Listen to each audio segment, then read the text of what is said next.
আমরা এই বৈষম্য চাই না, আমরা খুলনার উন্নয়ন চাই। আজ যারা এখানে অবস্থান কর্মসূচির জন্য আমাদের আহ্বান করেছেন তাদেরকে আমি ধন্যবাদ জানাচ্ছি। ভোলা থেকে যে গ্যাসের লাইন এসেছে, যে জায়গা থেকে খুলনায় আসার কথা ছিল সেই জায়গা থেকে গ্যাস লাইন ঢাকায় চলে যাচ্ছে। চলেন সবাই সেইখানে যাই অবস্থান করে। আমরা যারা রাজনীতি করি, খুলনার মানুষ, আমরা যদি পাইপ লাইনে গ্যাস চাই, আমরা যদি বিমানবন্দর চাই, আমরা যদি খুলনায় ক্যাডেট কলেজ চাই, খুলনার উন্নয়ন চাই, খুলনার রাস্তাঘাটের উন্নয়ন চাই, তাহলে কি এইখানে এই 2-4-500 লোকের সমাবেশ করে হবে? আমি জামাতের আমির মাহমুদ সাহেব বলেছেন ভোলা থেকে, আমি বলবো অত দূর যাওয়ার দরকার নেই।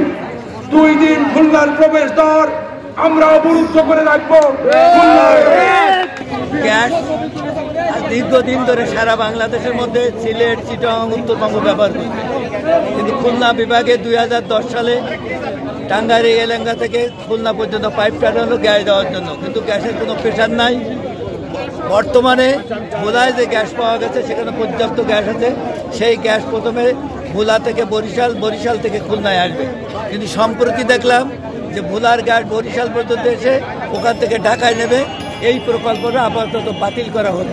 আমরা তীব্র প্রতিবাদ জানাই। আমরা মনে করি যে খুলনা এখনো গ্যাসের আওতায় আসে নাই।